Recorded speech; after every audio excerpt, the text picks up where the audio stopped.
complex film involving a lot of characters, but what makes it important from our perspective is just the degree that Quentin Tarantino went out of his way to cram the movie full of as many references to American life and culture as possible. So there are key plot points involving American history, sports, music, even fast food. You mind if I have some of your tasty beverage to wash this down? Even the title, Pulp Fiction, is itself a claim of continuity with the American tradition of pulp fiction storytelling, which is to say kind of tacky or trashy stories with over-the-top sex and violence, which of course is basically Quentin Tarantino's entire oeuvre. As far as TV goes, the shows made by Greg Daniels came up a lot. Greg Daniels was a writer for The Simpsons, a show I celebrated in the first video, who went on to co-create King of the Hill, the American version of The Office, and Parks and Rec. When you look at that resume, it is pretty clear that the man has a gift for creating distinctly American characters and settings. I must confess that I haven't seen that much of The Office, but I have seen every single episode of Parks and Rec, and that is a show that is just crammed to the brim with Americanness. Parks and Rec is a sitcom about the government of a fictional city called Pawnee, and it is quite Simpsons-like to the extent that Pawnee is used as a stand-in for like the entire United States. So most of the characters and settings represent very recognizable archetypes of American suburban life. And of course, the fact that the main setting is a government allows for all sorts of satirical comedy on American political controversies as well. Very funny show, very well written, very American. Greg Daniels is also a former writer for Saturday Night Live, a show that many of you nominated as well. Now, a lot of countries have shows that are kind of like SNL, which is to say a satirical show featuring comedy sketches about the news and celebrities and politics and society more broadly. So SNL is not necessarily a distinctly American idea, but it is the best American manifestation of a certain comedy tradition, which is to say very current events driven satirical comedy intended entirely for a domestic audience. Some of your other popular nominees for most culturally American TV shows included Twin Peaks, both the original and the reboot, The Sopranos, and Seinfeld. I don't have time to get into all of these shows right now, but they undeniably all take place in very vividly realized depictions of the United States, and they all tend to presume a lot of pre-existing American cultural knowledge on the part of their audience. When it came to the most American video games, these were the two most popular nominees by far: Fallout and GTA. Fallout is a series, now over 20 years old, that takes place in an alternative timeline in which all of American social and technological progress sort of plateaued in the 1950s, which led to a sclerotic and decadent society that eventually triggered a nuclear war, wiping out much of human civilization. A lot of the American cultural references that are found in the series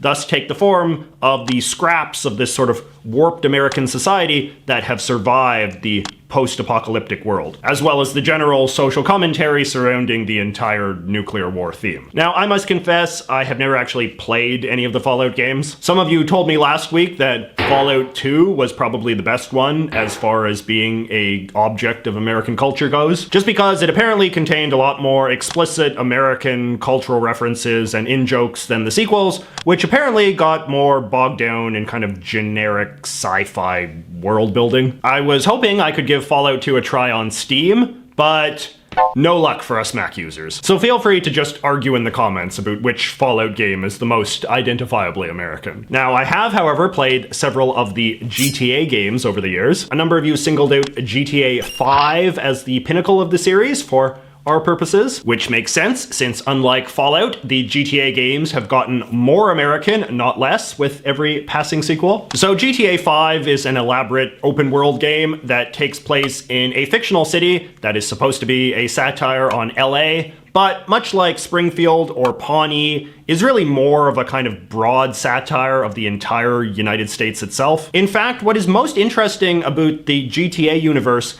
is how absolutely everything is fictionalized. All of the places, brands, celebrities, even government agencies, and not politely fictionalized either. As TV Tropes puts it, every website, show, movie, poster, commercial, not plot important line, and comment on the radio is an unfriendly dig or parody of something. Emphasis on unfriendly. I would say GTA is a pretty mean-spirited caricature of America overall, an inflated depiction of basically every negative stereotype of American society, from an extreme gap between the rich and the poor to a grotesque and vapid entertainment culture. But in any case, you really have to have a lot of pre-existing knowledge of America to get anything out of this satire, since everything is supposed to be something, but nothing is ever explicitly spelled out for you. Now, GTA was made by Rockstar North, which is a British company, although lots and lots of Americans did work on it too. But in any case, I don't think something necessarily has to be made by 100% Americans in order for it to be a good work of American culture, although it does usually help. An example of a far more culturally ignorant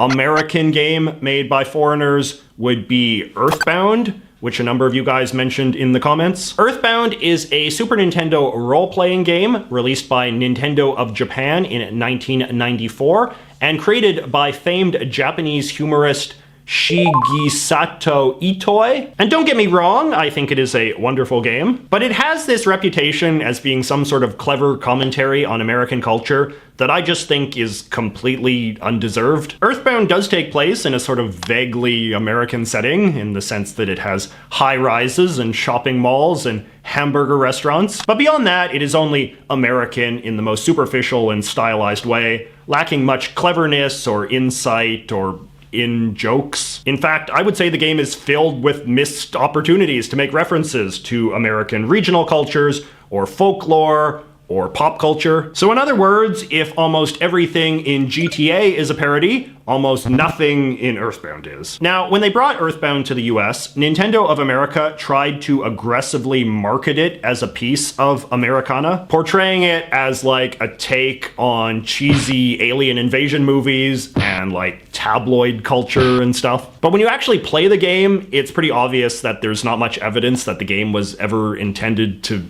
be this. So as a work of American cultural satire, I declare it overrated. Another sort of supposedly super American thing that I do not personally care much for, but a number of you brought up, is stuff like the movie Team America World Police or the game Broforce. These are obviously things that present themselves as being super American, but the whole premise is that they are satirizing Americanness in the dumbest, most one-dimensional way possible. So they depict Americanness as being synonymous with a kind of crude, violent stupidity as seen in like 80s era action movies. I mean, I guess you could say that maybe this is some sort of commentary on American attitudes towards violence or US foreign policy or something, but in my mind it is really just a kind of one joke caricature of a caricature without much depth. It is about as much of a window into American culture as, say, Austin Powers is a window into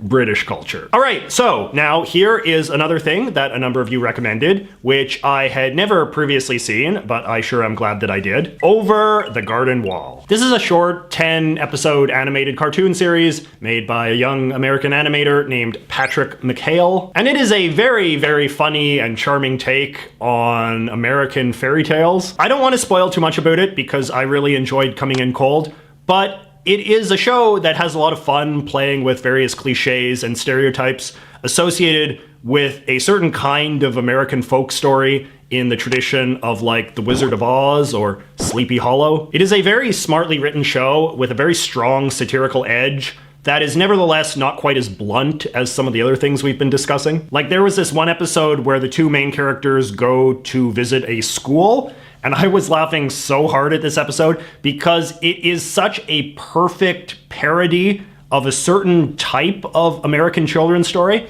without being an explicit satire of any one story in particular. Over the Garden Wall really reminded me of two other things. both of which I think are great examples of distinctly American pop culture in their own right. The Nightmare Before Christmas, which is in many ways, I think, a similar sort of love letter to some of the tropes of American folklore. And Cuphead, which is of course a pretty explicit salute to some of the cultural tropes seen in early 20th century American animation. If you like these, you will probably like Over the Garden Wall. All right, now let us talk about a couple of songs you guys nominated. A cool one that I had never heard before was the song